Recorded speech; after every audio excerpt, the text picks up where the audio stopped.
Live everywhere. Daily Co's Radio on netrootsradio.com presents David Waldman. Kagro in the Morning Show.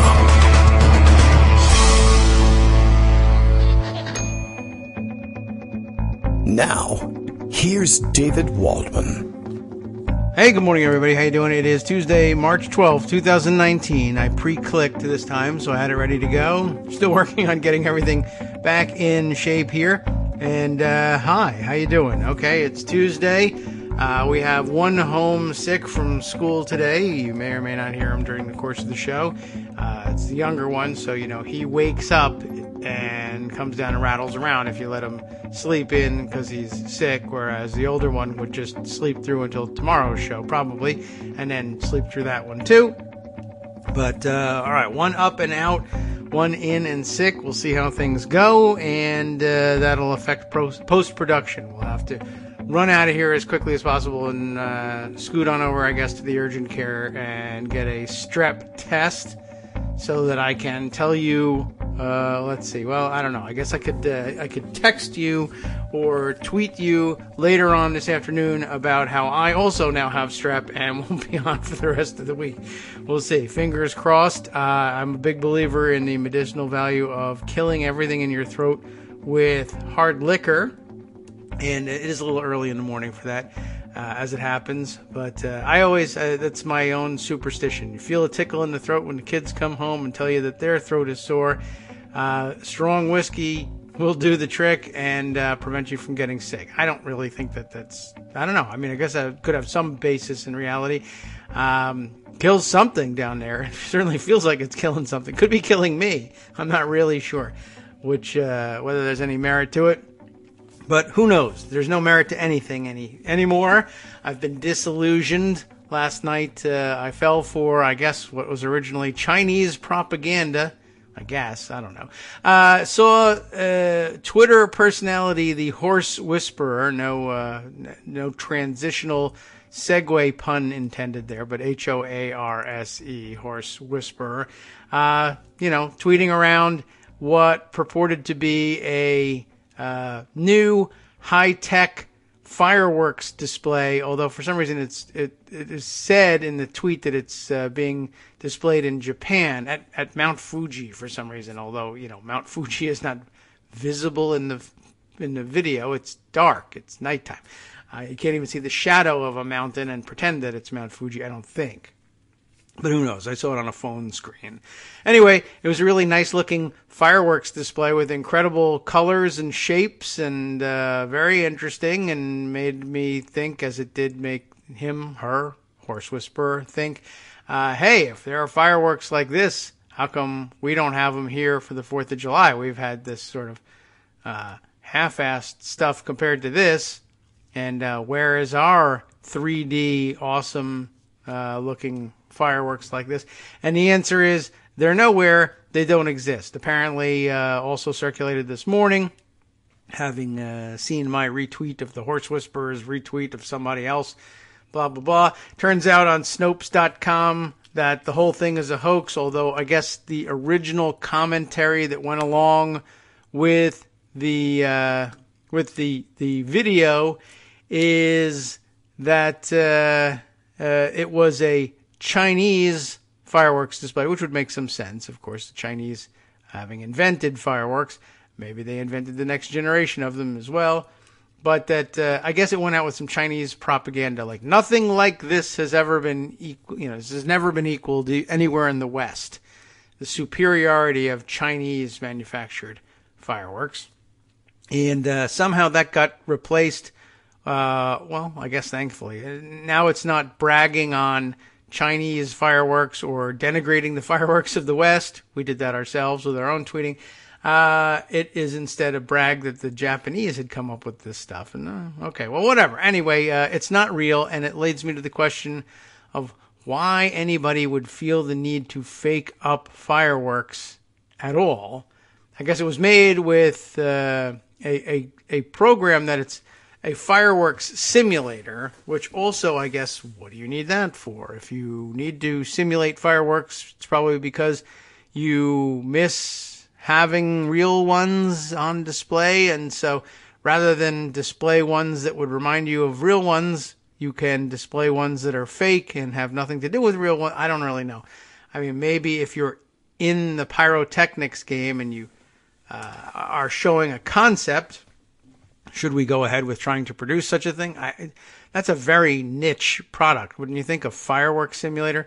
Why you would use one to fake up something like that and then circulate? I'm always wondering about things. People that circulate hoax stuff on the web that doesn't have any clear reason for being. If you're trying to frame somebody with something, or you have some weird interest that you are satisfying, perhaps, with whatever stupid hoax you're circulating. But it reminds me, I guess, now that we're coming up to April Fool's Day, that these things do sometimes happen, and B, that you run into, well, I used to run into when the kids were really young, their sort of misunderstanding of April Fool's Day, that all you had to do was fool somebody and it didn't matter how or for what reason. So they would come up to me and say things like, I want a bologna sandwich for lunch at school today. Oh, really? Okay, I'll make one. April Fools, I don't want a bologna sandwich. I want a peanut butter and jelly sandwich. That's not really an April Fool's thing per se, but we'll go with it. Anyway, I mean, they outgrew that, but now I'm dealing with it in the form of fake fireworks. April Fools, these fireworks didn't really happen. Oh. Okay. I'm not real clear on why you need to fake that. All right. People do strange things. That's just the nature of the world these days, and has nothing to do with anything at this point. But let's see. Other interesting tips and tricks in my life. I have been tipped off by a couple of people now. Maybe you heard this and forgot, or didn't hear it, or did hear it and didn't care. But the NPR program, humor and quiz program, Wait, Don't Tell Me, which I guess is a Sunday standard. And I've heard the show a couple of times, mostly by accident. I mean, in my car on a Sunday. Why is my radio on? Who programmed NPR into this thing? I don't really know how it happened. But as it turns out, the quiz show, if you haven't heard it, they just quiz you about current events. It's news-based, and then they do what we do. They have fun and discuss the news and make jokes about it. Anyway, the first question on Sunday's show was about the weird anti-Semitism, anti-hate speech resolution that originally was supposed to be admonishing Ilhan Omar and then develop into some monstrosity.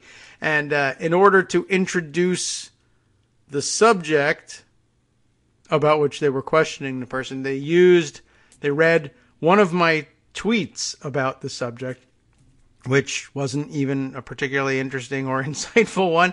Just after they passed the resolution, I tweeted something like, well, at least there won't be hate anymore. Like, big deal. What's this resolution going to do about anything? But they read that tweet for some reason, and then they asked the person who was playing the game, what the hell is this guy talking about, essentially, was the question. And she answered the question correctly. It was the stupid resolution that didn't appear to do very much. So I got the question right, so I don't know. I don't know if I get any credit for helping get the question right. I didn't even stand there. They just read it. It was really interesting. And, it's a popular show, and a lot of people who heard it said, what? Oh my God, I know that guy. I will tell him, and then he'll know, and then he'll say so, and that'll be the end of the excitement about the whole thing. I just took all the air out of that, didn't I? I was quoted on the radio by somebody interesting and famous, but I'm here on the radio, so that, I don't know. All right, well, I just thought I'd update you on that one.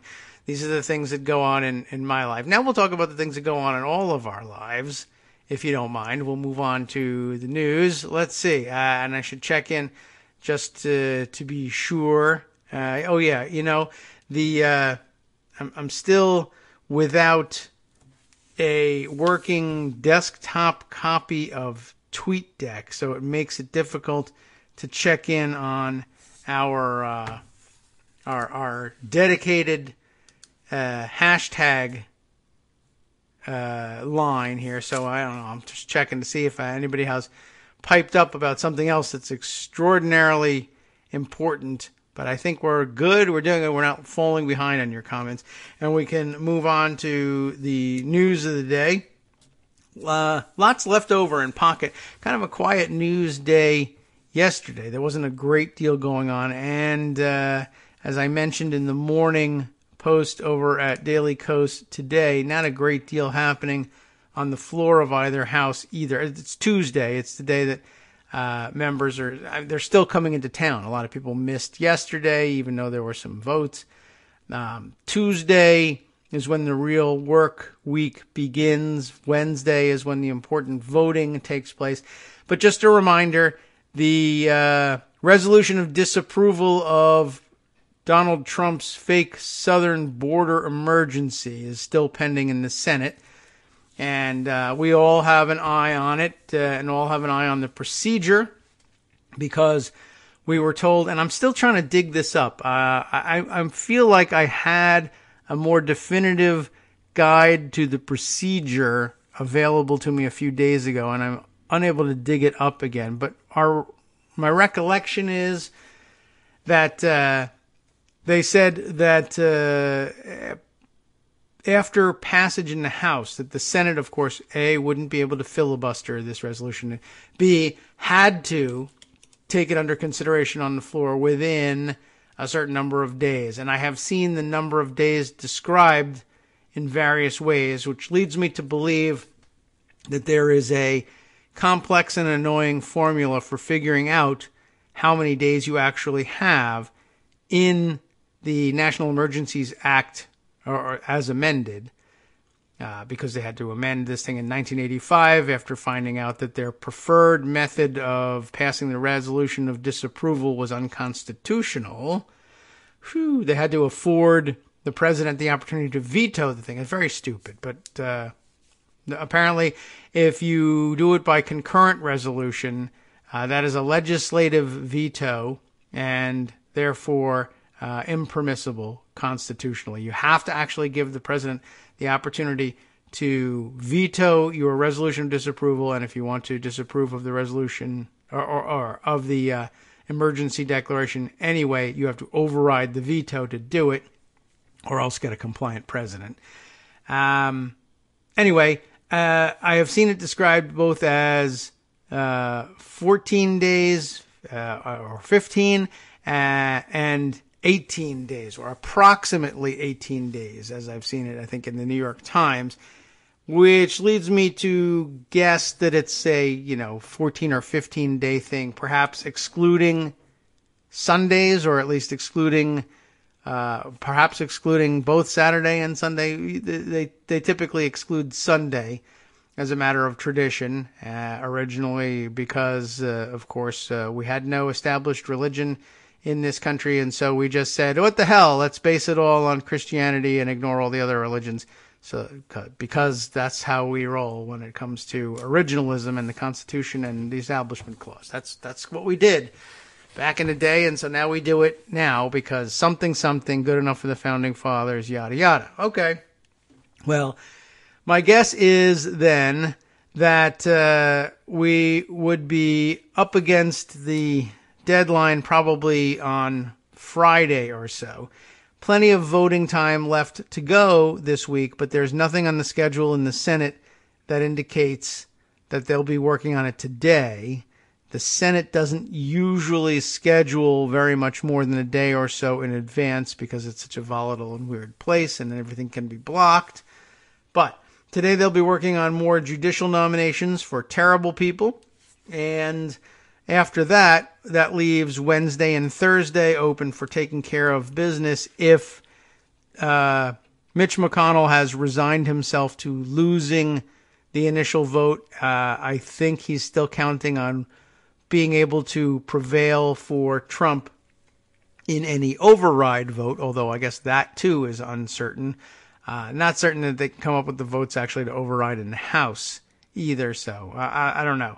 but no discussion about when they'll vote on it, and I assume that they'll sort of slink to the floor and casually just drop it and have their vote and pass it on to the White House for the president's veto, and then fight it out from there. So that's where we stand. Just thought I would check in on it. It's been 14 days. I believe the resolution was passed in the House on the 26th, handed over. It was received in the Senate on the 27th. So counting just calendar days, we're on the 14th day. And depending on what we're supposed to exclude from all of that, holidays, Sundays, I don't know. Maybe there's a religion out there that celebrates a holy day on Wednesday. You should call in to my calendar company and see if you can get them to include that on there so I know what we're talking about. And, yeah, that's where we currently stand. And now we can round up the rest of this stuff. Oh, let's see. Any interesting... It looks like I got more notifications of other things coming. Oh, these are old notifications on my Strange Manual Twitter list. Okay, let's see. Let's head on over to Pocket and take a look at what's happening. Oh, one other thing that I mentioned in the Morning Post today, because this is interesting and exciting. You usually don't see these things happening. Miami Herald, which has been the go-to source for the latest developments in Jeffrey Epstein's case, and in particular, fanning the flames of what Alex Acosta did when he was U.S. Attorney on behalf of Jeffrey Epstein. They've done a terrific job down there in covering this, and they're the go-to source. Is Julie Brown the reporter on this one as usual? Yes, okay, this is her beat, and she'll be getting some kind of prize for what she's doing down there on this, I would think. Federal court moves to unseal documents in Jeffrey Epstein scandal. I think that's fairly unusual. Maybe Armando would have an idea about how frequently they would go back and unseal records like this.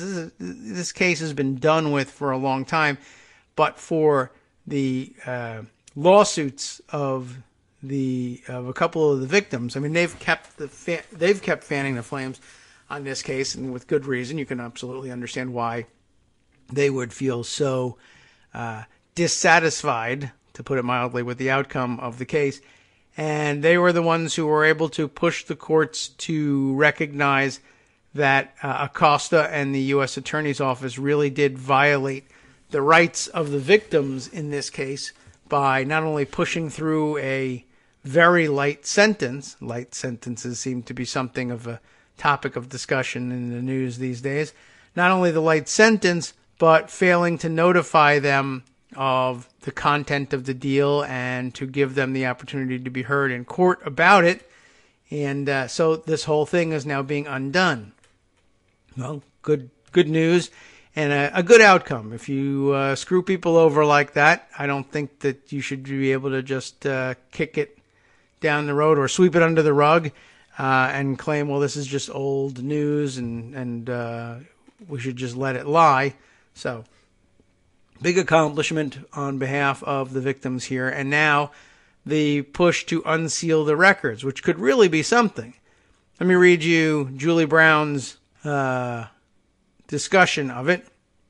A federal court of appeals in New York on Monday. That's interesting. So I thought this was a proceeding down in Florida. It's just the Floridas are the local interest reporters traveling up to New York, or at least following events in New York.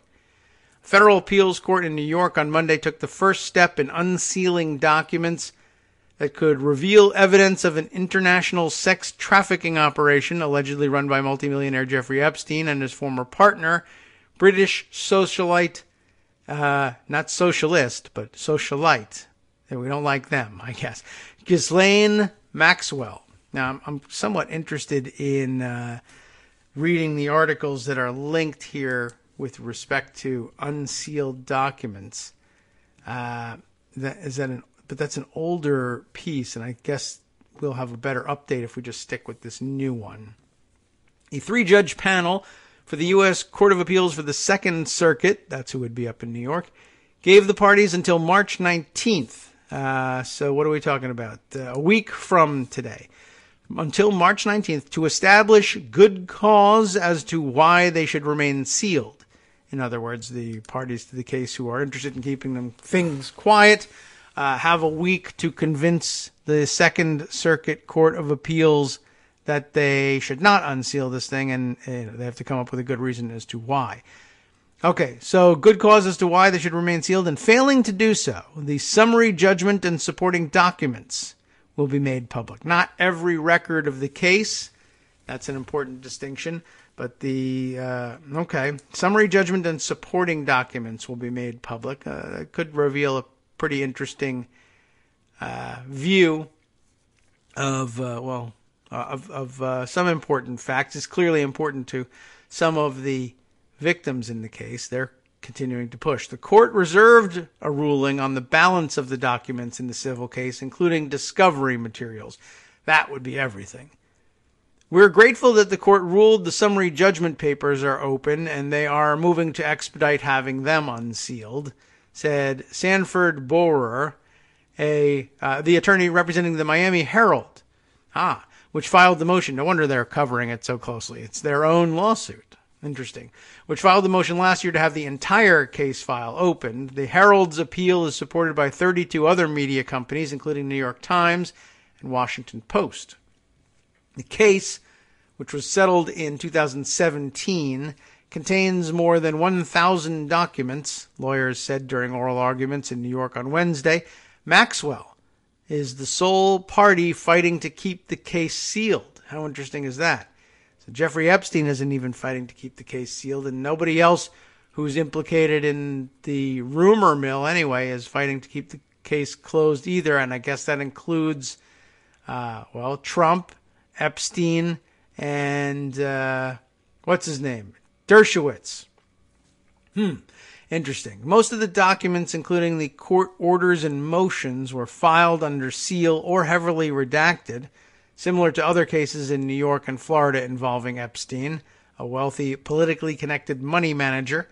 Epstein, 66, was not a party to the lawsuit, which was filed against Maxwell in 2015, interesting, by Virginia Roberts Giuffre. I'm guessing at how she pronounces the last name of Giuffre.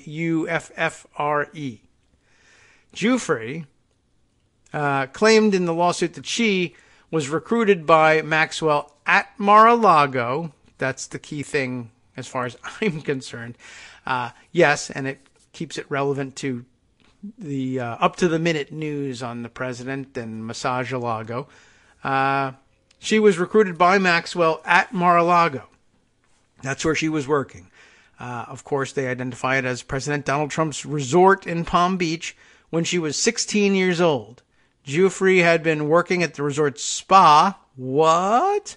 When Maxwell approached her and asked her whether she wanted to become a masseuse. What? For Epstein.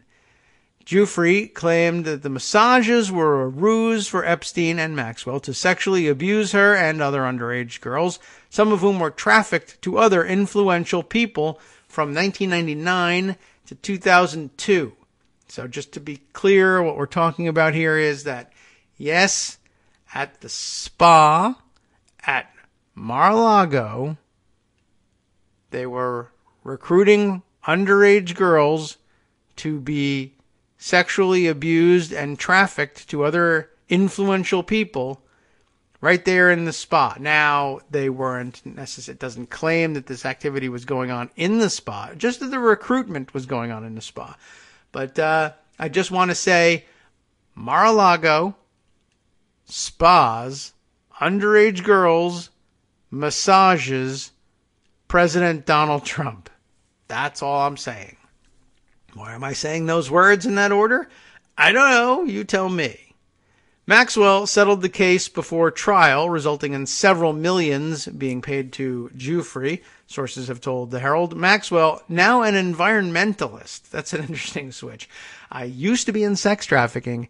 Now I am in environmentalism. And I don't know whether that's, maybe she was always an environmentalist, but also a sex trafficker. That can happen.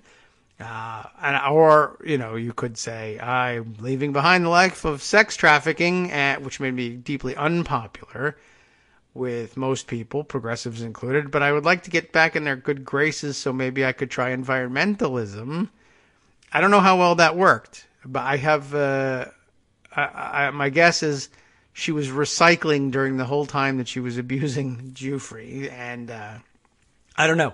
I don't think it's going to help her. What does that mean? Now, I assume that means, like, if I get arrested, they don't say, well, he's an environmentalist. I guess what that means is she's very rich and she's donated a lot of money to environmentalist causes and is frequently seen, now that the cases are settled, in cocktail garb at expensive fundraisers.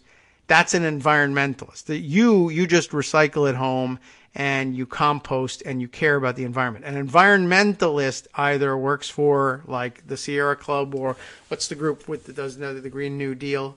Sunrise, I guess you could call them. And although they just say they're activists, that's the dirtier word for it. But if you dress up in cocktail outfits and go to parties that give money to the Sierra Club, you're an environmentalist and a sex trafficker. That doesn't go hand in hand. But if you were already a sex trafficker before you got to the party, you're still one, even though you're giving them money. That's all I mean to say. Not that if you go to a fundraiser for the Sierra Club, you're a sex trafficker. Although, I don't know. Maybe this warrants investigation. I don't know. I'm making trouble for myself in the Sierra Club. They seem like fine people. But then again, if you're just having cocktails there, I assume Ghislaine Maxwell seems like a fine person too. Anyway, she's now an environmentalist and has denied all the allegations. I assume that's the part she thinks is important. Epstein's attorney, Martin Weinberg, has not responded to emails and calls made by the Herald seeking comment. They should have called me. I would have given them plenty of comment, and none of it would have been useful. But all entertaining. We'll be back in 2 minutes. Hi, it's me, David Waldman, your host for Kagro in the Morning, with a brand new interruption to say thanks to all of you who support the show. Remember when I told you that our average monthly donation was about $7, for which you were getting 2 great hours of news and entertainment 5 days a week, and how that came out to about 70 cents an hour? That's a pretty good deal. Except it's wrong. The math actually works out closer to 17 cents an hour. It is hard to beat a deal like that, and even harder to send your kids to college on. Thankfully, Patreon.com makes it easy to make that work. Patreon, Patreon.com, is the simple, secure way to make recurring monthly contributions to support our show. Just search for me or the show name on the site, and they make it easy to crowdfund the show so that the power of our numbers can keep the show going for just a few bucks a month. Once again, thanks so much for all your support.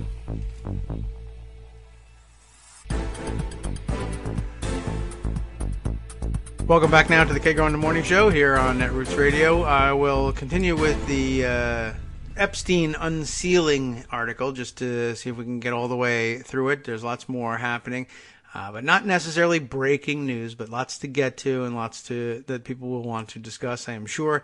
Let's just see what else there is to discover by way of things you can do to rehabilitate yourself if you're caught up in an international sex trafficking scandal and have lots of money, or whatever else might be in here. We'll continue on. In an op-ed letter, really? I mean, isn't it just a letter?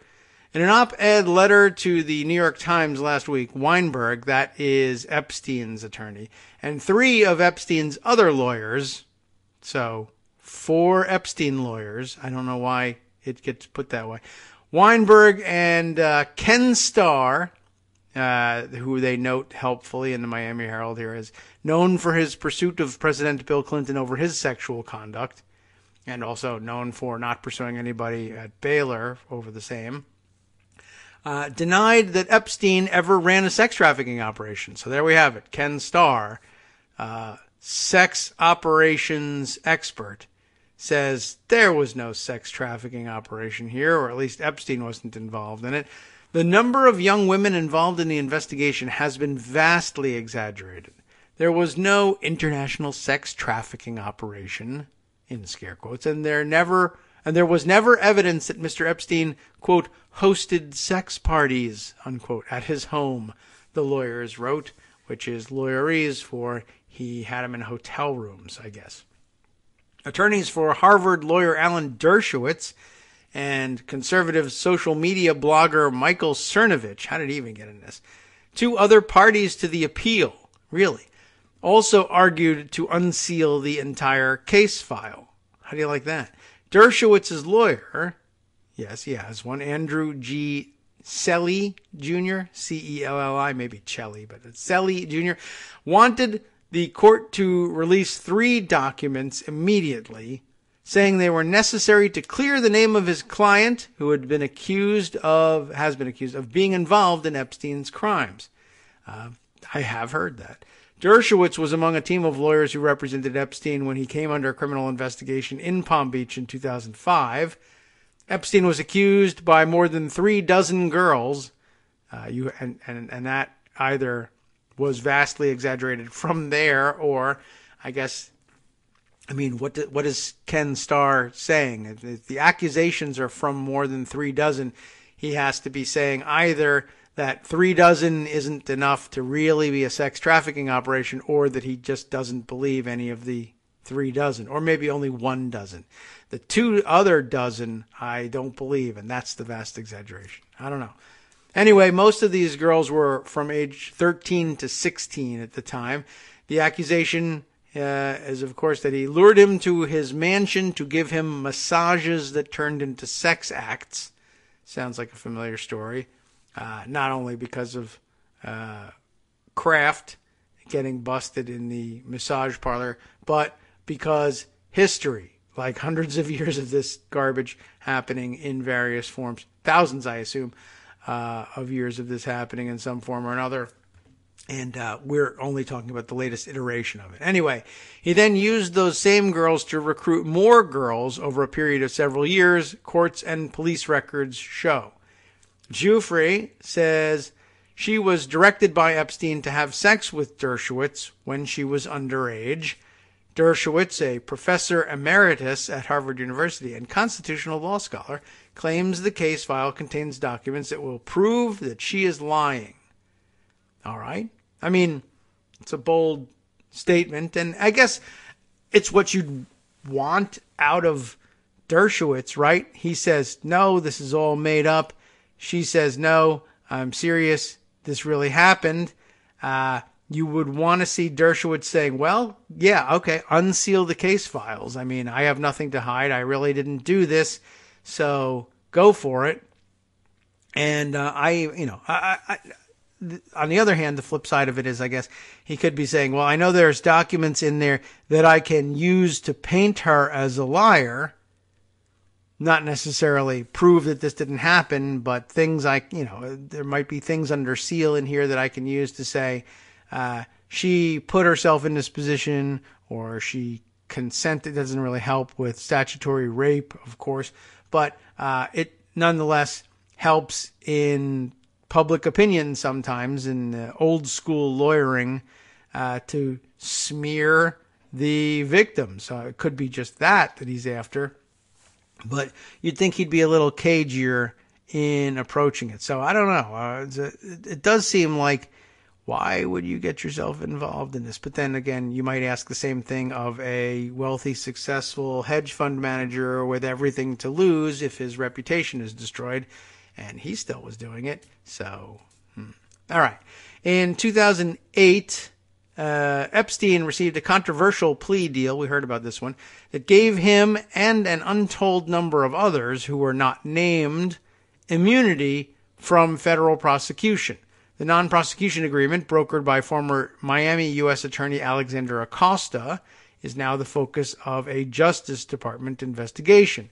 Acosta, now President Trump's labor secretary, has said that the deal was approved at the highest levels of the agency. A federal judge ruled on February 22nd that the deal was illegal because Acosta kept it from Epstein's victims in violation of the Crime Victims' Rights Act, a federal law that grants victims certain rights. Thank you. Including the right to be told about a plea deal and to appear at sentencing.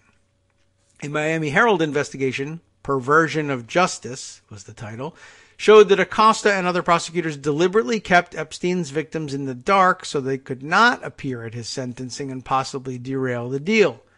The sentencing judge was also misled about the scope of Epstein's crimes and how many girls he abused, records indicate. Sounds like Ken Starr had a hand in that one, since he insists, when he goes on the record today, that the number of girls involved was vastly exaggerated. The U.S. Attorney in Atlanta has been assigned to review the non-prosecution agreement in the wake of the February 22nd ruling. Epstein's victims want the deal thrown out, which would set a precedent. So I guess it really is pretty rare what's going on here. As part of the deal, Epstein pleaded guilty to 2 prostitution charges in state court. Epstein's lawyers indicated that they intend to fight any efforts to void his immunity agreement. Mr. Epstein has gone to prison and made enormous monetary settlements relying on his negotiated agreement. He is entitled to finality like every other defendant, the lawyers said. I wonder if that was from the op-ed letter from the 4 lawyers. Important point being made immediately afterward, because this reporter is actually quite good at this. Mr. Epstein has gone to prison and made enormous monetary settlements, blah, blah, blah, blah. Mr. Epstein did not go to prison, but served 13 months in a private section, did you know they had such a thing, of the Palm Beach County Jail, where he was allowed to leave for 12 hours a day and go to his office in West Palm Beach under a work release program that is normally not granted to sex offenders, but was somehow, for some reason, granted here. So he served 13 months in a private section of the county jail. There was nobody else around to bother him, and allowed to go for half the day to his own office, where he was probably previously abusing underage girls.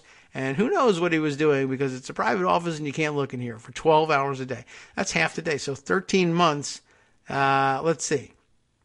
Basically, that just slashes the sentence. And I mean, it took 13 months to complete, but half the time he spent in his own office. That's a 6-month sentence for, well, you know, what some people say is an international sex trafficking ring. Yeah, well, light sentences, like I said, deserve to be back in the news and be examined in hindsight. And I'm glad for the success in getting some of these papers unsealed. I look forward to even more being unsealed in future. I guess we have to wait until next week to wait for them to file their motions in support of or in opposition to the unsealing of certain documents. And then some days or weeks hence, after that ruling, after the filing, and then the time for the judges to consider and then make their ruling. So, I don't know. I guess around April at some point, we'll, if they rule in favor of unsealing those documents, we'll get part of it. So, good, great. Slow drip on the Donald Trump, Mar-a-Lago, spa, massage, underage girls sex trafficking ring story. I guess you couldn't ask for much more, except, of course, quick resolution and imprisonment of the person at its center. Whatever. You could always wish. All right. As I mentioned, other things going on. It's true. The president's budget was released yesterday, and if I'm not mistaken, that would be about a month late. Maybe not quite that much, but my recollection of the official process by which tax cuts for families. Hold on a second, everybody. Holy mackerel! Of course, roll call was going to have everything turned up all the way. Let me see if I can. Can I control the volume from here? Yeah. All right. Well, we'll get that taken care of. I'm not used to having although it did happen the other day, auto playing video pop up again because we're without the laptop. Pretty soon we'll have that back in place in one form or another, and we won't have to deal with that. That was extraordinarily loud. All right. Roll call's story about the president's budget arriving in Congress. they might be discussing the actual budgeting process. But my recollection is that, is this whole thing video? That's too bad. I thought it was going to be a article that we could read and discuss. But I'll find this one. I didn't bring it up for the details of the budget, but rather as a reminder to you, something we've said in years past during the budget process. And this was the headline in Roll Call: Why Presidential Budget Requests Are Usually Dead on Arrival, Explained. And I could probably explain that to you too, but I thought it was interesting just because of the headline. I keep telling you every year whenever our president's budget arrives that's the most popular quote from members of Congress. Reporters say, what do you think of the president's budget? Even though nobody has had any time to see it. It arrives on Capitol Hill. It's supposed to arrive in February, I think. And March and April are the time when the budget committee considers it and then hands things off to the appropriators. And the appropriators begin to put together their actual disbursements based on the budget. And although in the interim, usually you have authorizing committees commenting along the way too, although they usually do their budget priorities and requests earlier on in all of this. But now that I'm trying to think this through. It's been so long since we've had a regular budget process that actually met the calendar that's set out in the Budget Act. And I guess this is a good opportunity to bring up one more example of, yes, there are statutes that control when the budget is due, when the president is supposed to have submitted his budget to Congress, at what point the appropriators are supposed to be done, et cetera, except with the exception of what happens if the Congress doesn't pass appropriations bills by the end of the fiscal year. None of the rest of it has any real enforcement mechanism. If the president is late with his budget, even though it's a matter of you'd have to do it by law, what happens if he doesn't do it? What happens if he's late? The answer, obviously, nothing.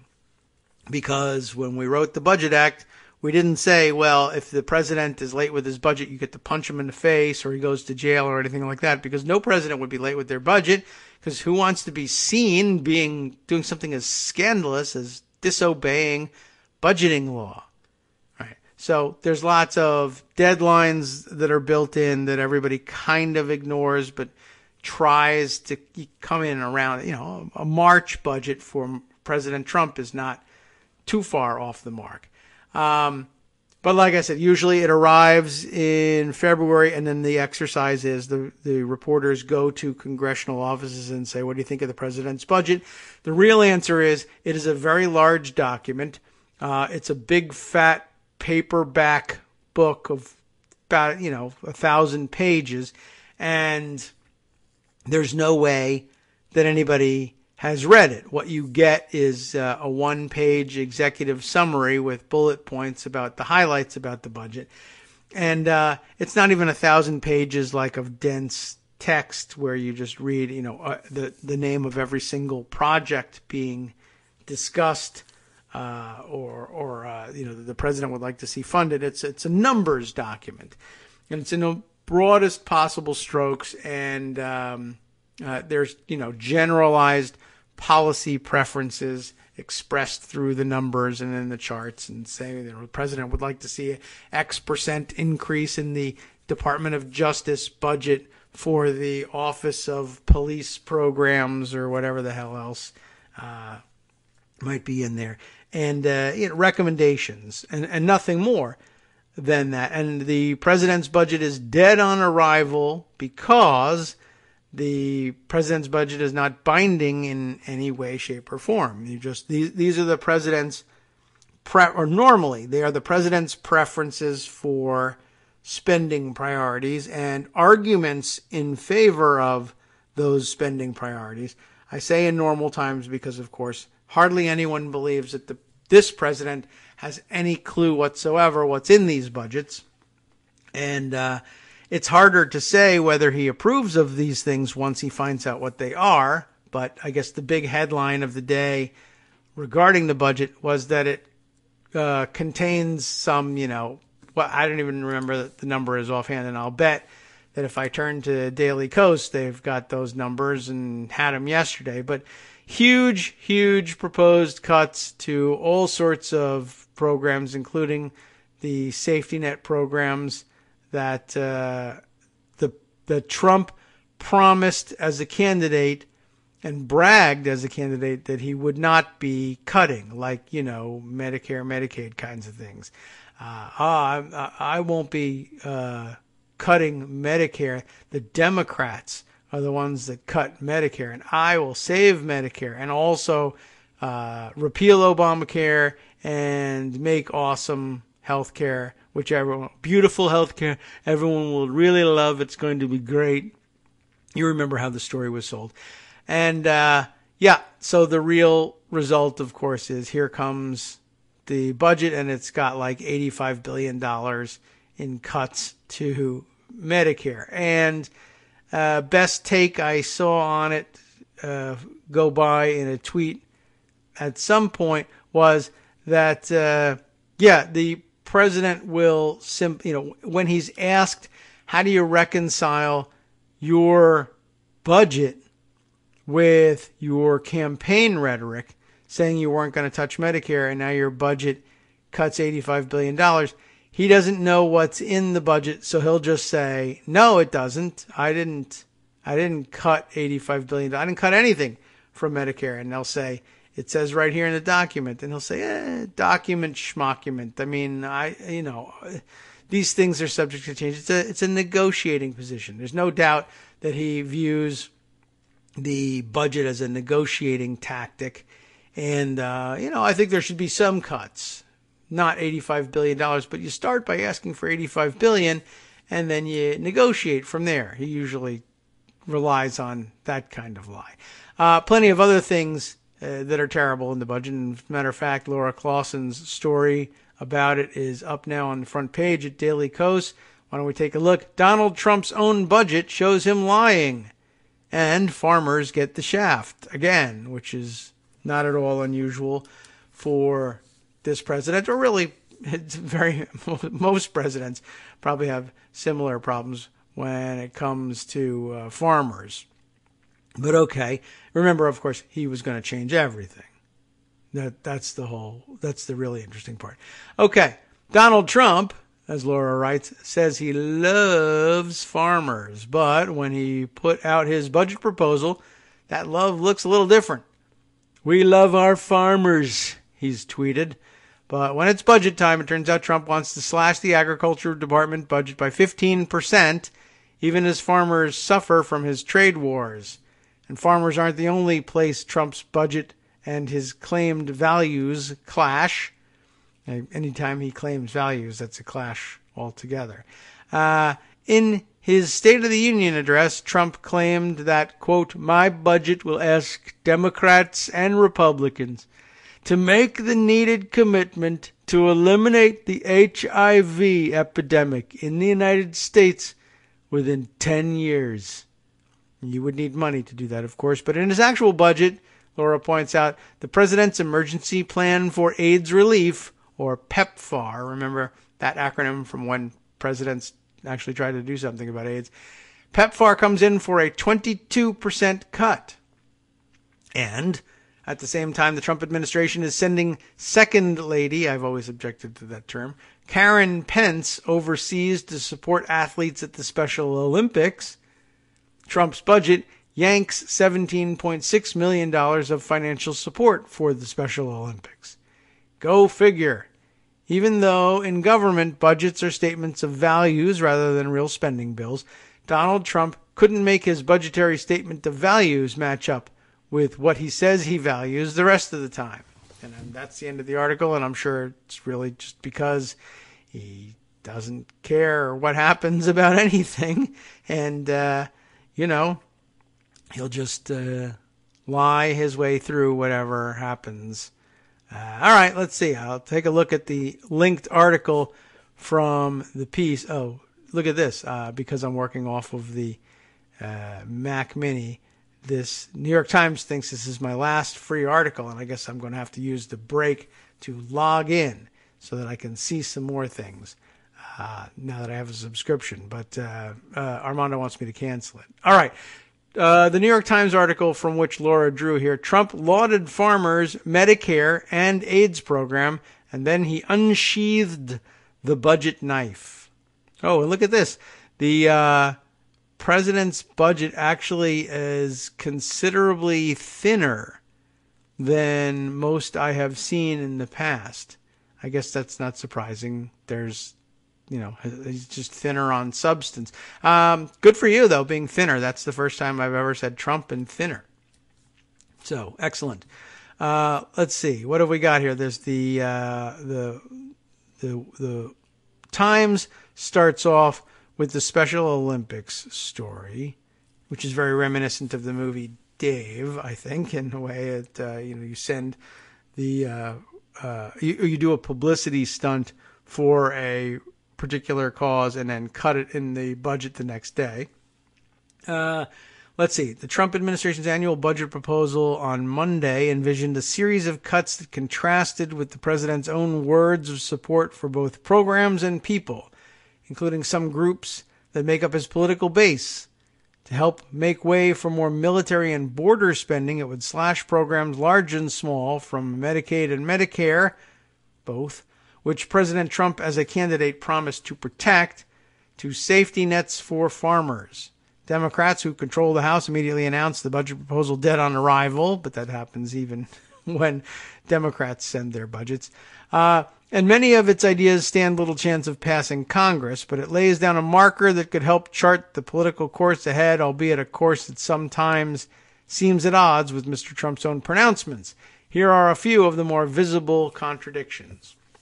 But the real point of the morning's discussion is president's budgets are best summed up really by that little paragraph here. The Congress says they're dead on arrival, but they do lay down a marker that could help chart the political course ahead. And even though they're dead on arrival, what the next couple months is about will be authorizing committees, getting their instructions from the budget committee about how much money they have to work with, when they authorize their programs. And same thing goes for the appropriators, who actually have to give out the money. But the next couple of months' comments on the budget are marked by comparison of what the appropriators are offering to what the president's request was. So if you're operating in the defense realm, you say, why, we've appropriated 200% more than the president's request on XYZ. And you're happy and proud about that because military. Or if it is something else like helping poor people, gross, right? Then you say, we're proposing a cut even bigger than the president proposed because no one likes helping poor people, and you can be proud of that. That's actually the way it works in the budgeting process and has for a long time, and it didn't really matter for a good number of years whether you're Democrat or Republican in saying that. Now, of course, there will be a few more points of differentiation. And of course, even then there were lots of helpful programs that Democrats said, we've increased the budget over the president's request by 25%. And if it was a Clinton or Obama presidency, they say, we have expanded this program even beyond what the president requests, which is a great thing. If it is a Republican who proposes those things, you say, we propose a 25% increase over President Bush's draconian cuts that are, callous and horrific, and you know how the game goes. Even if they're the same things being proposed year after year. So, the cuts that would affect farmers are first up in the New York Times reporting. Let's take a quick look and see if we can get any specifics about that. America's farmers, a key component of the president's base, and a group suffering the effects of his trade war with China could be among those the budget would squeeze. The White House wants to axe 15%, or $3.6 billion from the Agricultural Department's budget. According to budget documents, officials plan to, quote, efficiently use taxpayer resources. Isn't that a great idea? To find savings by eliminating overly generous subsidy programs and examining other safety nets. They should get rid of the program that probably helps underwrite the, I think, state tax programs that allow him to declare his Bedminster golf course a farm because there's a goat on it somewhere. I don't think that's really any serious connection to the federal government, but what the heck? Let's look for it.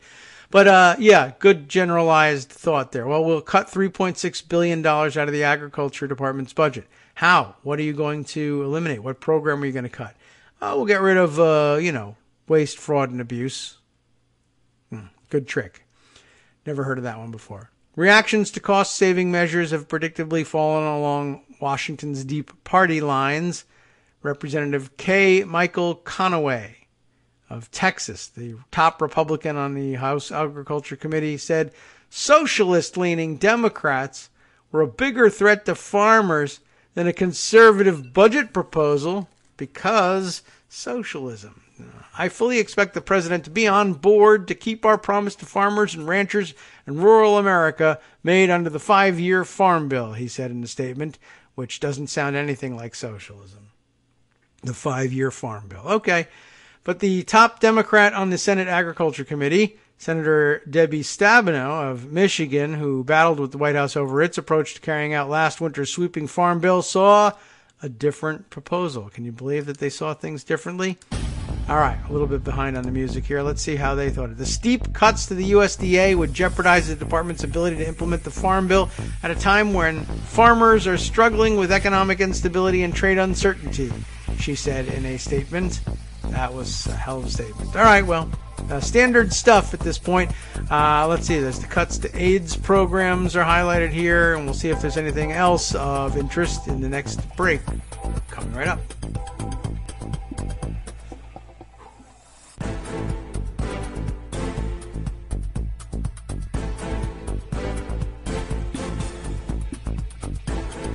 Welcome back now to the Kagro in the Morning Show here on Roots Radio. I had just that 1 minute to try and get everything squared away here. Look at this.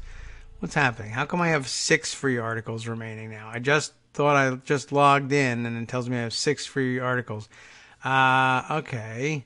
Well, maybe they're just lying about that because that should have been my last one. I opened up another New York Times piece. Trump proposes a record $4.75 trillion budget. And I guess that's another part of the story there. The previous story, basically we've covered everything. They highlighted the same issues here that Laura already covered. This one is illustrated, this piece, illustrated with a photo. Very interesting. The absurd pageantry that surrounds things like this. This isn't the pageantry part, but the mechanics of bringing you this story is a real interesting look behind the scenes in a way. Tom Brenner is the photographer. We'll credit the photographer here. Tom Brenner for the New York Times, taking a picture of other photographers and videographers taking pictures of the budget document. That this is a part of the ritual. When you open up the newspaper and you see the reporting of how President Trump is screwing up everything with his stupid budget, and it is illustrated by a photo of the considerably thinner document laying out his budget, thinner than others I've seen in the past. You got to have that picture somewhere. And so here's how it happens. Staffers somewhere in the Capitol, presumably, unpack a bunch of these books and stack them up and put them on a table, in this case a red-topped table that I guess makes for a good photography background. And the professional photographers from the news organizations crowd around and take photos close up, squinting through their lenses about a foot and a half from the cover of the book. And it's just weird to see them all lined up side by side taking those pictures. That's what's actually going on behind the scenes that brings you the close-up, tight photo of the cover of the president's budget that looks like it's somehow some sort of an exclusive image. There are really 85 people trying to get it at the same time. Just like if you've ever seen video from a few feet back, panned back a couple feet from a stand-up outside either the White House or the Supreme Court when there's a court decision. On TV, you see the reporter for that network standing in front of the Supreme Court building, looking like, for all the world, like they are out there, me against the world, reporting to you live about what just happened in here. When in reality, if you are there on the street or you get the right camera angle, you'll see that they're standing almost shoulder to shoulder with cameras cropped in tight on them, all doing the same thing, and it's really quite a scene. Anyway, that's the photo they chose. I thought a great photo editing choice for Jim Tankersley and Michael Tackett's piece, Trump Proposes a Record. It's always a record with me. $4.7 trillion budget. That is pretty huge. And, man, back in the day when I was on Capitol Hill, like a $1.5 to $1.8 trillion budget was gigantic. President Trump sent Congress, I'm trying to think back of what was the budget like. I feel like that maybe it might have even been the budget deficit at the time, 1 to 1.8 trillion, but I don't know. Seems like, well, it's a record. I don't know by how much. President Trump sent Congress on Monday a record $4.75 trillion budget plan that calls for increased military spending. No surprise. Sharp cuts to domestic programs. Also no surprise. Like education and environmental protection for the fiscal year 2020. Environmental protection cuts, no doubt, infuriating Ghislaine Maxwell when she's not worried about her sex trafficking case. Mr. Trump's budget, the largest in federal history. Do you hear me? The largest, the best. Includes a nearly 5% increase in military spending, which is more than the Pentagon had asked for, and an additional $8.6 billion for construction of a wall along the border with Mexico. That's how Mexicans pay for it. The president budgets for it. It also contains what White House officials called a total of $1.9 trillion in cost savings from mandatory safety net programs like Medicaid and Medicare, the federal health care programs for the elderly and the poor. So $1.9 trillion. Fantastic. The budget is unlikely to have much effect on actual spending levels, which are controlled by Congress. That's why they say it's dead on arrival. Democratic leaders in both the House and Senate pronounced the budget dead on arrival. There it is on Sunday. And Mr. Trump's budgets largely failed to gain traction in previous years when fellow Republicans controlled both chambers. But the blueprint is a declaration of Mr. Trump's reelection campaign priorities. It's not. It's supposed to be. But he's ignoring that part. And the starting skirmish in the race for 2020 as both Republicans and Democrats try to carve out their messages to appeal to voters, which rarely comes really from the budget. But all right, that's the game we play. Everyone cares about the budget. The president's budget quickly antagonized Democrats while making clear the contours of how he plans to run for re-election. Not really. It is replete with aggressively optimistic economic assumptions. That part is true. And that part is probably part of his plan for how to run for re-election. And appeals to his core constituents, and it envisions deep cuts to programs that Democrats hold dear. Yet it projects trillion-dollar deficits for the next 4 years and does not balance the budget for 15 years. Senator Chuck Schumer of New York, the Democratic leader, called the proposal a gut punch to the American middle class. He said Mr. Trump's requested cuts to Medicare, Medicaid, and Social Security, as well as numerous other middle-class programs, are devastating but not surprising. That is definitely true. The budget would curb the growth of Medicare and Medicaid, two programs Mr. Trump had previously pledged to leave intact, and it proposes shaving $818 billion from projected spending on Medicare over 10 years and cutting nearly $1.5 trillion from projected spending on Medicaid. So remember that these budgets are 10-year windows. So I think I might have said $85 billion in cuts. It's in fact $818 billion in cuts over the 10 years. So either I was confused or simply talking about the 1 year average, but I don't think I was doing any math in my head. I think I just got the decimal places wrong. In place of the open-ended federal contribution to Medicaid, Mr. Trump would give states market-based health care grants. That's in quotes. Lump sums of federal money or per capita allotments totaling $1.2 trillion over 10 years.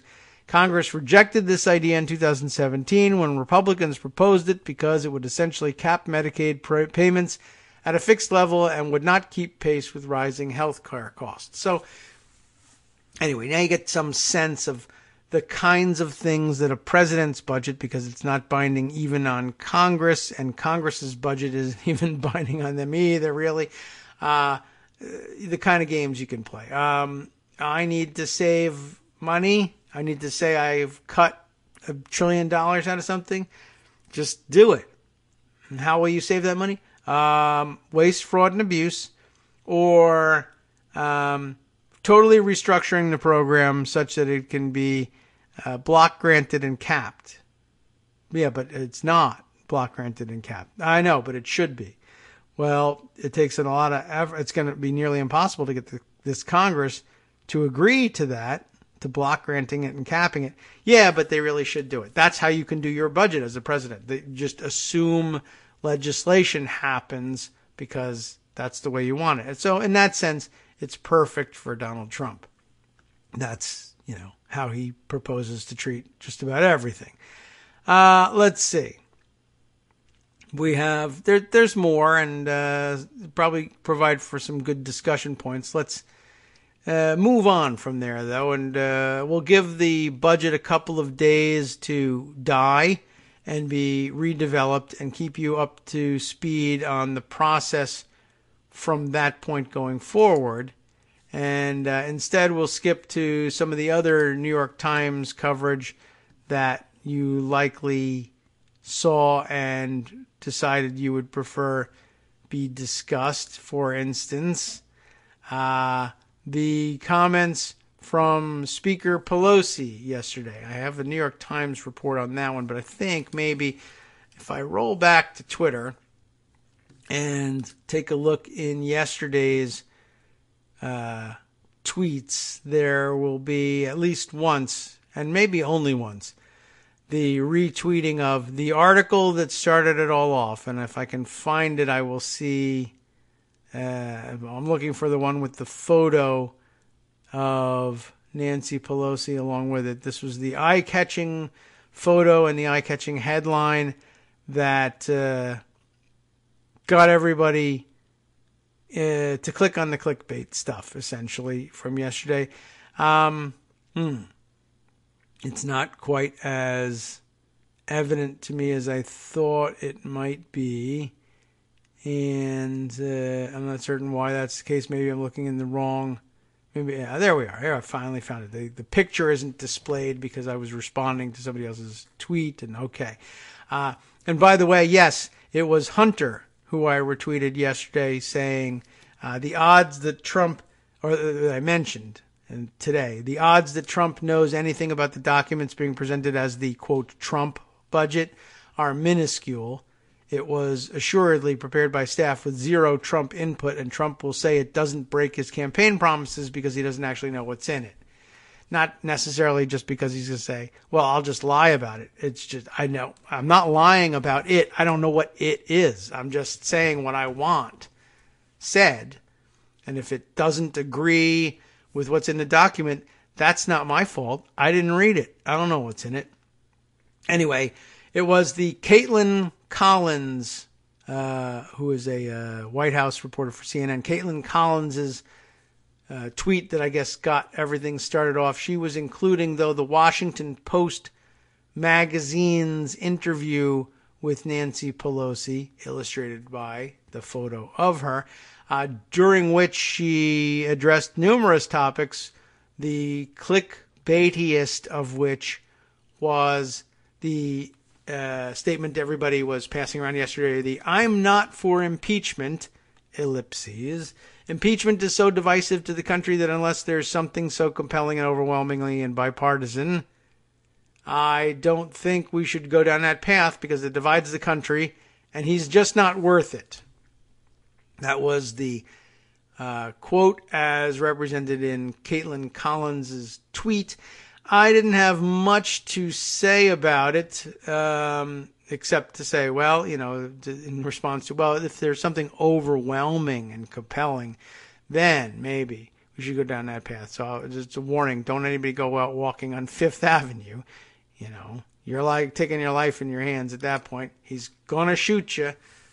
I don't have much to say about it. And the reason is because I've already done this 1,000 times with Nancy Pelosi. Nancy Pelosi's main role in life is to say that impeachment is off the table. She said it for George W. Bush. She's going to say it for Donald Trump. She might believe it. She might not. There's theories of the game which say, well, she's taking the heat on herself, and now everybody who wants impeachment will be mad online at Nancy Pelosi. Everybody who is nervous about impeachment will hail Nancy Pelosi as a hero of some sort, or just nod their head and say she's right, and whatever. But all the attention will be on her, and members of the House, Democrats who she represents as their leader, will supposedly be thankful not to be being asked about impeachment all the time, and will be able to point to Pelosi's comments and say, well, it's not really up to me. I mean, even though I think he's done these things, the speaker has quite rightly assessed the political situation, and I doubt very much whether it's going to come up, and leave it at that. In other words, though, it doesn't actually protect them from being asked uncomfortable questions about impeachment, though it gives them a possible pat and relatively uninteresting answer to offer to the press, and in so doing, hopefully not be quoted at all and be left out of the story. There is that aspect of it. But the idea of like wrestling with the speaker over whether or not impeachment is warranted at this point is kind of an exercise in futility, though I don't discourage anybody who wants to spend their time on it from doing so.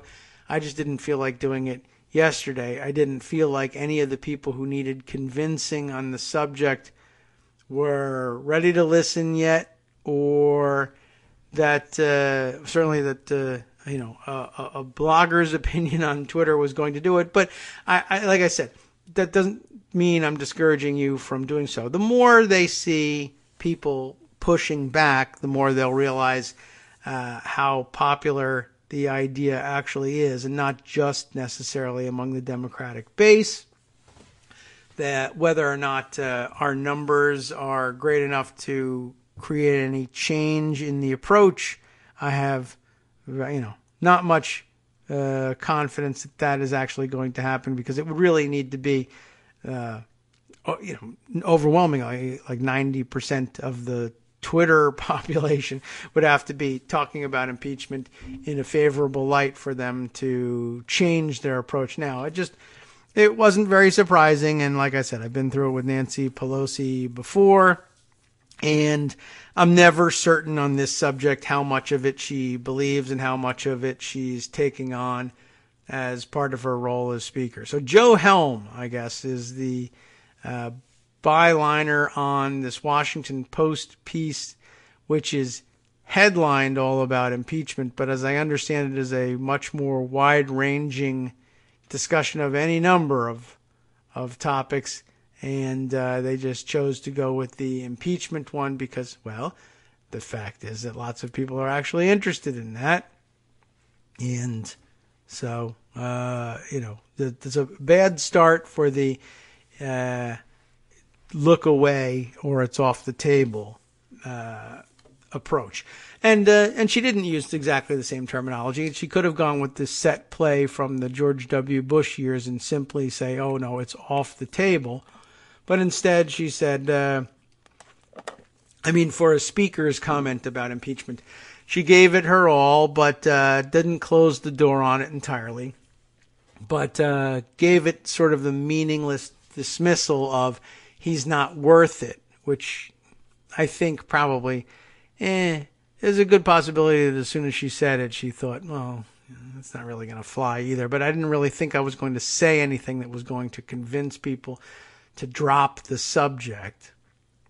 But, the not worth it sort of thing is like, well, what is worth it, really? And, of course, we're all reminded of, or very frequently reminded of, what happened during the last serious impeachment attempt, although maybe there's never really been a serious impeachment attempt, but I measure the seriousness by the adoption of impeachment articles by the House and the commencement of a trial in the Senate. That's a pretty good indicator of seriousness. And somehow we're all kind of convinced that the Republicans really came to rue that move. And the reality is, in a longer hindsight, I don't think that they're terribly disappointed with the results. The next Clinton to run for office came into the game with her name besmirched and with a media readily available to continue to disparage her based on, I think, really honestly, the outcome of her husband's presidency, which largely had a lot to do with the ordeal that they went through that ended up resulting in the impeachment. And though he was acquitted, I think the surviving prevailing feeling among the press was that there was still something wrong with these people, and it was only too obvious in the way they covered Hillary Clinton, both in 2008 and in 2016. Anyway, the real upshot is that despite the fact that they had a somewhat disappointing midterm election in between in 1998, they were mildly disappointed in the outcome, essentially. And then, of course, everybody remembers the huge backlash to the Clinton impeachment, whose name was George W. Bush. They were so badly punished at the polls, were the Republicans, for this egregious abuse of the impeachment process, that the next president was Republican, despite the fact that they didn't actually win the popular vote. So take that, Republicans. I don't know. Anyway, I'm allowing myself to not be terribly disturbed by the fact that Pelosi is saying what she usually says about impeachment. And nor am I terribly disturbed by the various arguments that people are spending time on at the moment in support of her or in agreement with her, by saying, we wouldn't have the numbers to convict in the Senate anyway, and an impeachment that doesn't result in removal will be viewed as a vindication of the president. Now, I have no doubt that Donald Trump would view it as a vindication of himself, and that Republicans would announce that it was a vindication of Trump. But I don't know that that necessarily is matched in public sentiment. Trump hat-wearing people will, of course, MAGA hats will say it's a vindication, but impeached presidents don't really bounce back all that well, and they don't govern all that well, even if they're skilled at the game while they're still in office. If they are bumbling idiots in the office before impeachment, there's very little chance that things will get better for them in terms of their execution of the office post-impeachment, even if they're acquitted in the Senate. So, okay, that's really about all I've got for this discussion. As it turns out, like I say, this article, this interview is about considerably more than impeachment, but it turns out that the first half of it really does focus pretty narrowly on that. Or she gets pretty specific about it. But I think we've actually figured out what the news is there. She's going to tamp down on discussions of impeachment for political reasons, and you can either try to argue that she therefore can't legitimately do anything else, or that you're just going to compartmentalize how she feels about impeachment and, let it sit. And that's kind of where I am. I just don't, she's not likely to be moved by instantaneous reaction on Twitter, but it doesn't mean you stop talking about it either. Regroup, think it through, see if you can actually identify anything that might amount to a serious objection that's actually worth having a discussion about, and go from there. All right. Let's see. I want to see if I can check in again on Twitter and see if anything of importance is happening. There we are. Michael Musson commenting on the budget thing. I guess this meant to be in Donald Trump voice, I would guess, that the budget cuts $85 billion, $100 billion. Some people even think $250 billion. Just change the numbers, as Trump will no doubt do on the way down. Let's see. Mighty OCD suggesting use Chrome TweetDeck plugin with better TweetDeck. I might do that. I'm not a Chrome user, actually, but that might be a decent temporary solution. Oh, yes. I nearly forgot. This humorous note shared, among others, by Kyle Griffin yesterday and forwarded to us by Lisa Iannucci. And I think maybe somebody else mentioned this the other day, too, and I sort of passed by it. I don't think it was during the show that it was mentioned, but topic we've touched on a little bit in the past.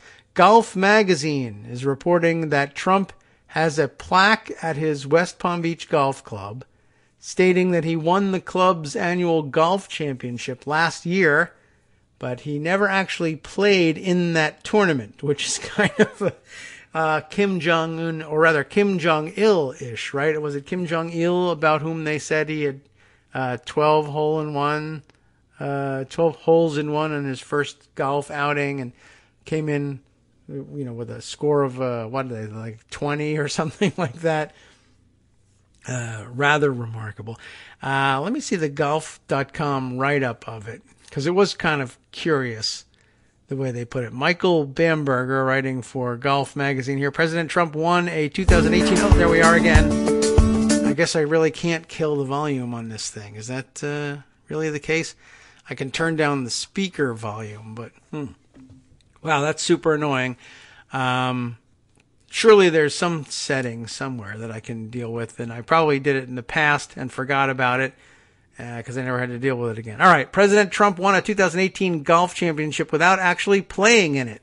It was a bit of a weird story. Donald Trump takes great pride in his golf game, as you know. Shinzo Abe and Tiger Woods and countless others can tell you about that. He once tweeted, "I don't cheat at golf." Which, of course, means I cheat at golf. This has been another episode of How to Read a Trump Comment, trademark. I don't cheat at golf, but added that Samuel L. Jackson does, and, quote, with his game, he has no choice, unquote. How nice. The president's official USGA handicap index is listed as a 2.8, though he seldom posts scores. A visitor to the ornate men's locker room at his club here, Trump International Golf Club, can see small rectangular brass plaques on his locker recognizing him as the 1999, 2001, and 2009 club champion and the 2012 and 2013 senior champion. And now there's a new plaque on his locker, screwed into its stained wood with two small Phillips head screws to commemorate his latest title. It reads, 2018 Men's Club Champion. Not senior, but Men's Club Champion. Isn't that nice? How did he get it? Well, he just put it there.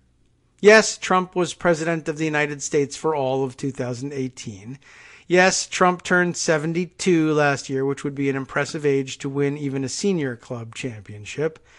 But there it is, identifying Trump as the reigning club champion. Let's see. Why won't my music click on? Hang on just a second here. All right, we're going to be late again. This setup is not ideal, I must say. There's the plaque identifying Trump as the reigning club champion at his spectacular Trump International course. His most recent win brings Trump's club championship haul, all won at clubs bearing his name, by the way, to an even 20. And that includes senior and super senior titles, too. We'll be back with more on this next.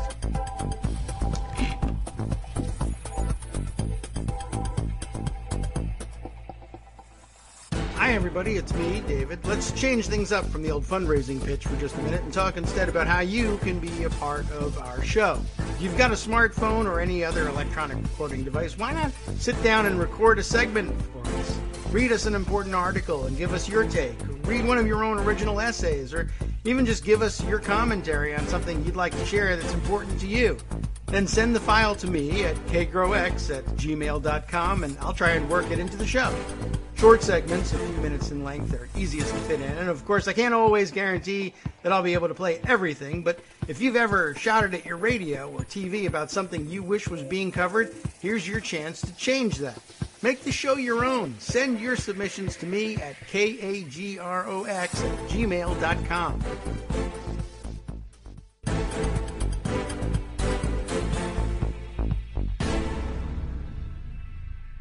Dang, okay. Well, for some reason we couldn't get right back to things here properly. But, did that play the right... yeah, I guess so, the right musical break. Okay. Scanning around here, just trying to make sure that we can get all the inputs here. But, yeah, I can't wait to get the laptop back online here. This is really screwing me up. Anyway, the very important story in Golf Magazine... I don't know. Obviously not a real political story, but and not shedding any new light on him, but any additional opportunity we get to needle him over golf. I don't know. Somehow I really enjoy that. Golf continues here. To be precise about it, remember we just saw that he now has 20 club championships to his quote credit. To be precise about it, the plaque on his locker is 2 letters short of accurate. And it's not even really that, quite honestly. But okay, Trump is not actually the men's champion at the club. He's the co-champion. Now, while that distinction is not found on his locker, it is made elsewhere at the club, even though it's not real either, I would add. Most likely. But I guess Golf Magazine is being very kind to him here. As for Trump's path to number 20, it was not conventional. Originally, a man named Ted Virtue, just like it sounds, Virtue, which makes me wonder about whether or not he's a real person. But he's alleged to be a 58-year-old CEO of a New York investment firm called Mid-Ocean Partners. Originally, he had the 2018 club championship title all to himself. Why? Because he played in the club championship and he won it. And then what happened? This really is a very revealing story, I think. Virtue, a member of Winged Foot and Westchester Country Club in New York, and Lost Tree, and Trump International in South Florida. He's obviously a very serious golfer or a very serious traveler. Won a series of matches en route to his title. He played football and basketball at Middlebury College in Vermont in the early 80s, and his golf is more athletic than poetic. His index is listed as a 3.3 handicap, and his 20 most recent scores, all from 2018 and this year, range from 73 to 83. Trump has posted only 2 scores since 2016. And just in case you're not a golfer here and don't know exactly what's going on, the handicap system, basically, I'm sure you've figured out, is an index that basically the lower the number, the better you're doing here. That the 3.3 that Virtue lists and the 2 point whatever that Trump lists, that's the handicap that you would be giving to somebody else. In other words, it's the handicap system is a way to allow very good golfers and not so good golfers to play competitive matches against one another on a fairer basis. It doesn't matter. You don't have to necessarily pair up with somebody who golfs just like you in order to have a competitive match. The system allows you to take, say, somebody who's got a 12 handicap and a 2 handicap and mathematically balance out the scores and give one another strokes here and there. I don't know how the system actually works myself. I never used the handicap system, honestly. I'm just not that into golf. But, so somebody would be given a handicap advantage and say, someone who golfs to a 12 handicap would get extra strokes. And then, after the handicapping, you see who wins as between the two of you. So what you're supposed to do, though, this much I know, is when you play a round of golf anywhere, you enter your score in the computer system, and it's all linked up. You know how it is with the internets these days. And the system, each course has a rating that tells the computer algorithm how challenging the course itself is relative to other courses. You put in your score, and it keeps track of these things. And through the algorithm, it figures out what your handicap is supposed to be. And you're supposed to enter all your scores every time you play, because presumably you've played and not cheated, and you've kept score accurately, and you put it in. So people who are serious golfers and who are serious about keeping their handicap are the ones who put in, who have 20 scores from 2018 and 2019 in the system right now. Trump, it says, has posted only 2 scores since 2016, which what means is when he plays really well or plays very well for how he actually plays and with his cheating built in, posts a score, or he comes up with a score at the end that's a good one, he puts it in the computer. When he doesn't and he has a crappy score, he just skips it. And so the handicap on the national computer system says he's an awesome golfer because he only enters his good scores and whether or not he cheats to make them better. You get the idea. So anyway, point is, after Virtue won the championship, because he's an actual person who actually plays a lot of golf, and he signed up to play in the Trump International Golf Club Championship for 2018 and then won it. After he won the championship, Trump ran into him at the club, according to multiple sources who recounted the story. Having some fun with him, Trump said something like, he said, "The only reason you won is because I couldn't play." Now, again, you and I, people read that and they say, oh my God, he's an insane egoist. And he is. But I think they do correctly note here that he's having some fun with it. This is the way he teases people, the way he jests with people. The only reason you won is because I couldn't play. The problem is that it works in a unique way for Trump because no one can tell whether he's serious or not. Anybody else, you say, yeah, right, whatever, you suck. Everybody knows that. But for Trump, everybody says, wow, there's some chance that he believes this. Okay, so anyway, the only reason you won is because I couldn't play. The president cited the demands of his job as though he weren't out on the golf course all the time. Although he was able to make, they note, 20 visits to the club, just that one, in 2018, according to TrumpGolfCount.com. Trump then proposed a 9-hole challenge match to Virtue. Winner takes the title. You could say there wasn't much in it for Virtue, and you could argue that this is not how these matters are typically, if ever, settled. But consider these factors. 1, Trump owns the course. 2, Trump is the president of the United States. 3, Trump is not your typical golfer. Virtue said yes. And, you get to play 9 holes of golf with the president, right? And if you're a fan, it's good. If you're not, it's torture, and even so, you might do it anyway. So they played the match. They played match play, where each hole is its own contest. And straight up, as they say in golf, that means no shots were given. The handicaps didn't matter. As in nearly all amateur golf rounds, no rules official was on hand. Golf's tradition calls for players to police themselves and, if necessary, one another. So that's not going to work for Trump. And guess what? Trump won. In a victory as magnanimous...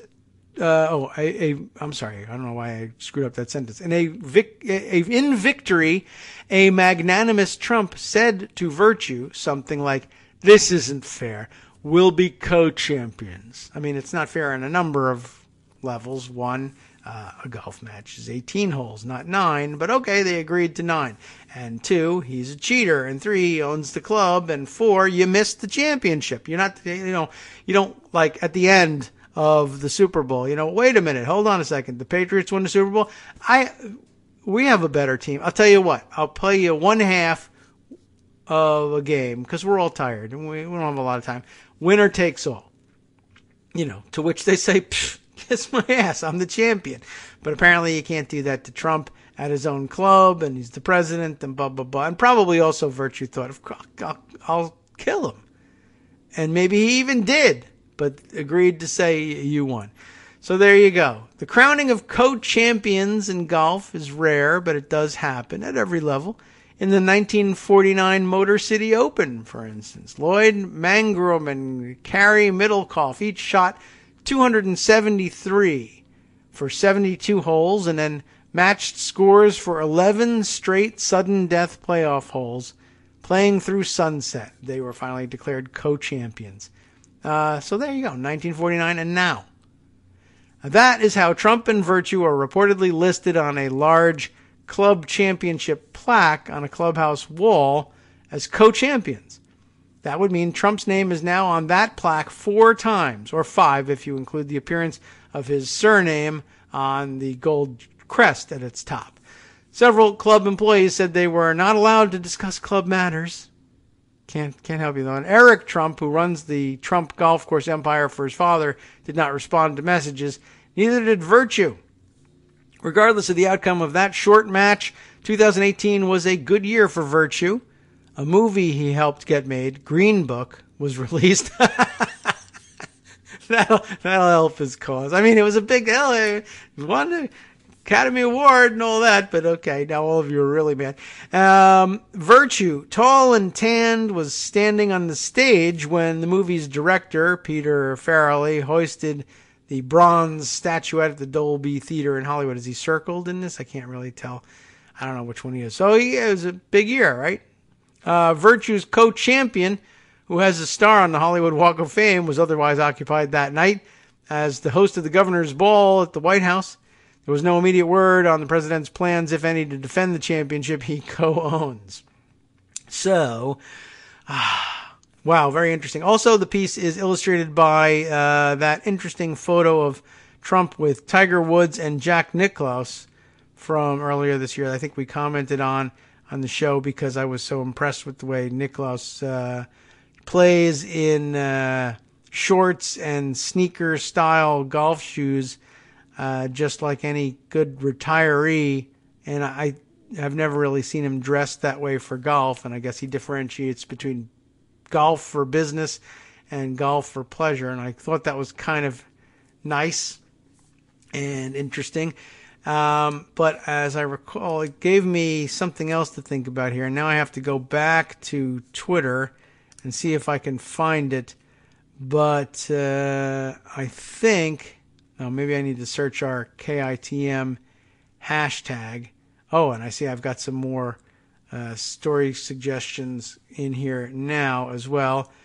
I'll have to check that one out too. All right, thank you, Rebecca Romans, for sending me Noah Bookbinder's tweet here. We'll see if we can't work that in the final minutes of the show. But where did this thing come from? Would I have to look on the KITM hashtag to find this? I think was it Kate Sherrill sent me another golf-related story for discussion today, and I don't see it in there.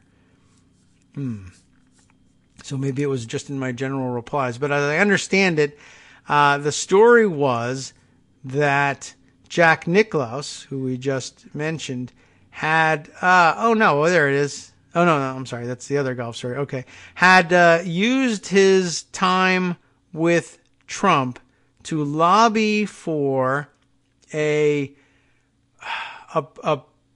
program he was involved in, a charitable program providing, I guess, a mobile hospital facility of some sort for emergency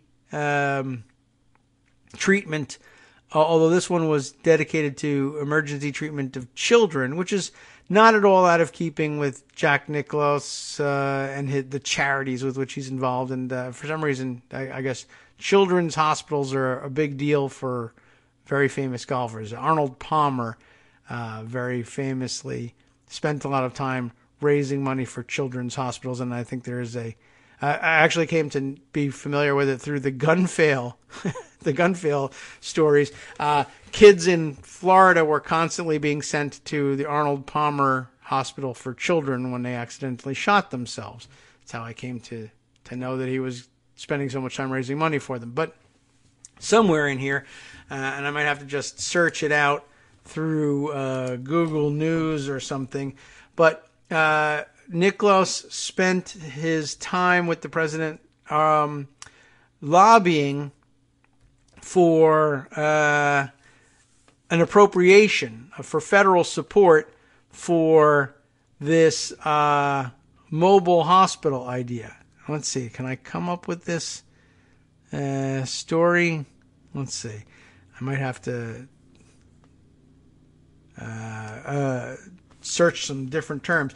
But what was interesting about it was that he had convinced, I guess, Trump to earmark $20 million. There it is. Politico has the story, and I can't remember who sent it to me this morning, but I found the story. Trump's budget would steer $20 million to Jack Nicklaus-backed hospital project. Dan Diamond writing this for Politico. There's nothing particularly outrageous about the idea of $20 million of federal support going to a children's health program or a hospital, mobile hospital unit, or even something backed by Jack Nicklaus. What's interesting about it is that I don't think I recall earmarks are not typically a part of the president's budget. I mean, they wouldn't have any force, obviously. But the president's budget is usually the broadest of all the documents in the budgeting process, and very, very rarely are individual installations mentioned in them at all. Earmarking is a thing, and then they tried to get rid of it for a while, and it may or may not have been a good idea, but I don't think the president's budget usually contains such things. But why would that stop Donald Trump, right? He would not be interested in what's the tradition here. The White House's proposed budget, the article says, includes funding for a small children's health program sought by one of President Donald Trump's golfing buddies, Jack Nicklaus. Under the administration's fiscal 2020 funding plan released Monday, HHS, Health and Human Services, would steer $20 million towards a mobile children's hospital project at Miami's Nicklaus Children's Hospital, named for the legendary golfer. Nicklaus had lobbied Trump on the golf course in Florida, and he met with HHS Secretary Alex Azar and then OMB Director Mulvaney in Washington, D.C. to request funds, say two individuals with knowledge. It just says two individuals with knowledge. Not necessarily about this. It's just, I got some knowledge, and I'm willing to say this. Interesting. Trump personally directed HHS to earmark the funds to help Nicklaus develop mobile children's hospitals, one individual said. And again, it's not a bad program. It's just, the president should normally defer to that and say, I'll mention that and we'll see if we can't get funding for that. But okay, I'll personally order it myself is only a Trump thing. While HHS has supported the use of mobile hospitals after disasters like devastating hurricanes that have hit the Gulf Coast and the Caribbean, health officials haven't previously seen the need for a specialized mobile hospital for children. But, again, maybe it's a good idea. The Trump-backed plan is referenced in a single sentence in the 162-page HHS budget proposal that mentions a funding infusion for the National Disaster Medical System. Although, not a euphemism, for our regular medical system. The National Disaster Medical System. It's a different thing. The $20 million increase will continue to support for the Pediatric Disaster Care Pilot Initiative, which aims to improve pediatric care during emergencies. The budget proposal reads, the two individuals confirmed that the funding would be for the Nicholas project.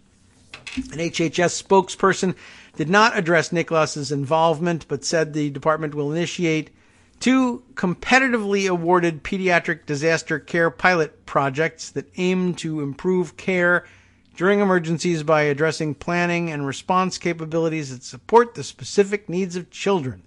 Nicholas's Children's Hospital did not respond to requests for comment.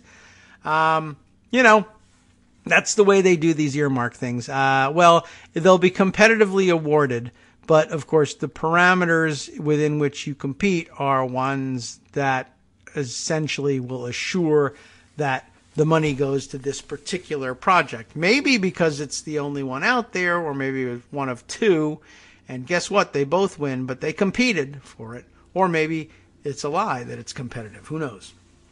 Nicholas, a longtime proponent of children's health care, has argued that mobile hospitals should be specifically designed to serve children, for instance, by addressing their psychological needs after a disaster. Nicholas has lobbied some lawmakers, such as Representatives Michael Burgess of Texas and Gus Bilirakis, both Republicans, Bilirakis of Florida, about funding the mobile hospital pilot. Nicholas's Children's Hospital already provides some mobile services, including a mobile dental unit.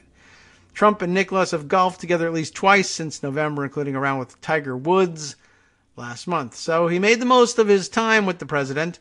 Not particularly scandalous that this thing gets funded, but it is a thing to keep an eye on. And I guess, if the worst thing that happens is you surround the president with golf partners who advocate for children's health, it's not the worst thing in the world.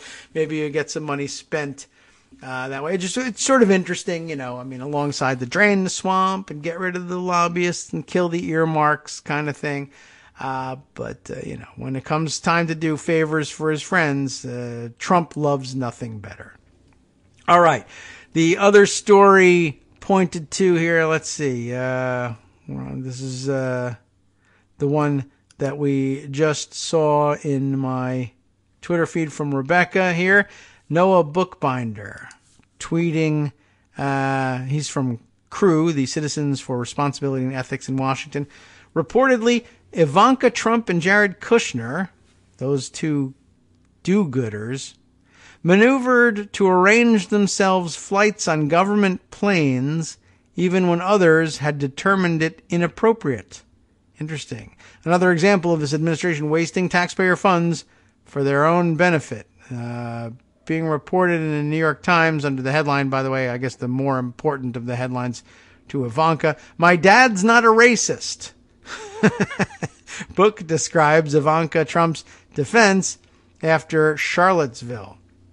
But yet the story that comes out of it is, yes, sneaking themselves on government planes when others say they shouldn't be there. I'm kind of curious about what they were doing. Were they going on vacation with it? And remember, they're both supposedly billionaires with access to billions of their own, I guess. And both of them, or at least one of them, their family owns a fleet of private jets that they could be taking anywhere they want to go. They want to fly private. It can be done at a moment's notice, drop of a hat. But instead, they take the government plane because Why fly private and pay for it when I can fly private and make somebody else pick up the tab? Like suckers who pay taxes, which we don't. I mean, talk about gravy for your grifting, right? Not only do I rip off the taxpayers, and defray my costs I only pay, a portion of what it costs to maintain those plans, but I do pay taxes, as opposed to, I don't pay taxes at all, and I cheat on at every opportunity. So I'm really ripping everybody off on this one. I also don't even contribute to the tax pool. All right. Annie Carney and Maggie Haberman have discovered this. They've unearthed it. When Gary Cohn was considering resigning as the top White House economic advisor after President Trump blamed both sides in a deadly white nationalist protest in Charlottesville, Virginia, his first stop was a meeting with Trump's children. In a conversation in August of 2017 with Ivanka Trump, the president's eldest daughter and senior advisor, Mr. Cohn was shocked by her reaction to his concerns, according to a new book about Ms. Trump and her husband, Jared Kushner. My dad's not a racist. He didn't mean any of it, Ms. Trump said of the president's refusal to condemn white nationalists outright. Appearing to channel her father, she added, "That's not what he said." So channeling her dad, just denying the whole thing. It is interesting, actually. It did occur to me. I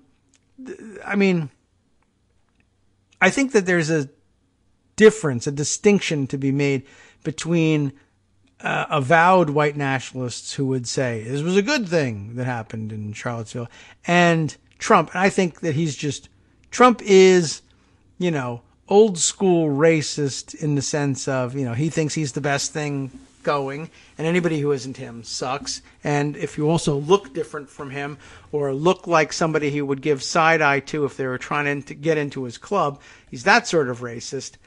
And also just weak, and knows that his support comes from among the protesters, the protesters against the removal of the Civil War statues, the jerks who showed up in Charlottesville, as opposed to the people who showed up to protest the jerks, who are also protesters. And he just was afraid of angering them, and so he ended up saying something bungling and stupid. That's not to say he's not racist himself. I just don't view him as an activist, vocal racist who likes to get out there and say those things. He likes to comment in terrible ways on people's ethnicity in private and occasionally in public, just so long as it's not in public. He wouldn't outright say, go to the N-word, but other sorts of racist tropes and stereotypes, he's happy to traffic in those in public. Anyway, it is possible, at least, that Ivanka views him as just a bumbling old idiot, and he's not a racist. He didn't mean it. He babbled it. So you mean he said it, but he didn't mean it? No, he also didn't say it. So she goes full Trump on that one. Mr. Cohn ultimately did not resign over the Charlottesville episode, hero that he is, instead leaving after losing a battle over trade policy last year. In a statement late Monday, Mr. Cohn said, "Ivanka and Jared brought me into the administration. We worked well together and continue to be friends to this day." But the episode permanently changed his view of Ms. Trump and Mr. Kushner, who are often painted as moderating influences on the president, according to Kushner Incorporated by the journalist Vicky Ward. I guess we'll have to get caught up on that book. But it's not out yet. It's be published on March 19th. And it's not the same day that they're going to decide in the Second Circuit about, that's the deadline for the show cause. Right, okay. Anyway, it's coming out. It seeks to tell the behind-the-scenes story of Ms. Trump and Mr. Kushner's rise to extraordinary power in the White House. Ms. Ward said she spent 2 years interviewing 220 people for the book, granting many of them anonymity. I guess so. It'll be published on March 19th. March 20th, the White House will say it's all BS and it's fake news. Her account is not a flattering one. That's why they'll say it's fake news, but how could it be otherwise? White House officials have dismissed the book and any coverage of it. She portrays Ivanka and Jared as two children forged by their domineering fathers. One over-involved with his son, one disengaged from his daughter. And not everybody thinks he's all that disengaged from her. who have climbed to positions of power by disregarding protocol and skirting the rules when they can. And Ms. Ward tries to unravel the narrative that the two serve as stabilizing voices inside an otherwise chaotic White House, depicting them instead as Mr. Trump's chief enablers. Sounds like she actually kind of hit the nail on the head with that one. And I don't know. I guess we can look forward to that and probably discussion about it in, I guess, the week following this. Next week. What day? What's the date again today? All right, I think so in about a week, the book comes out, and then for the next couple days after that, or perhaps the few days leading up to its publication, as book blitzes sometimes go, we'll hear more about that one. All right, thanks for bringing that one to my attention. That wraps it up in terms of what we're able to get through today. There was, like I said, there wasn't a great deal of new news development yesterday. The budget took up most of our time on those things, and then the whirlwind about Pelosi's comments, and, I just didn't find them quite as compelling as the Twitter rumor mill did. But okay, we'll see what else pops up tomorrow. Of course, we'll have Greg and Joan McCarter back with us, and that'll give us plenty to talk about as well. And, who's got plenty to talk about next is Justice Putnam on the West Coast Cookbook and Speakeasy. Let's see what we can find out about the show coming up. Congressman Hakeem Jeffries of the Leadership Council, was pressed on the Pelosi news about impeachment, so we'll see how he responds to that. White House rejected the House Oversight Committee's request to interview 2 former deputy counsels. Trump wants to spy on your social media. Damn, I knew it. And cut your Social Security payments. That was coming, obviously. And the Department of Justice just ensured that the Mueller probe will have funding for the next fiscal year. So I guess they're not done yet. There's more. From Daily Kos Radio on networksradio.com. You have been listening to the Kagro in the Morning Show with David Waldman. I'm just going to have to read through this one. How about this? Coming up after his break, where the Amazon domain battle between the Amazon Basin nations and the multinational corporation rages on, and in a rare bipartisan rebuke to Trump, Republican and Democratic congressional leaders invited NATO Secretary General to address lawmakers next month.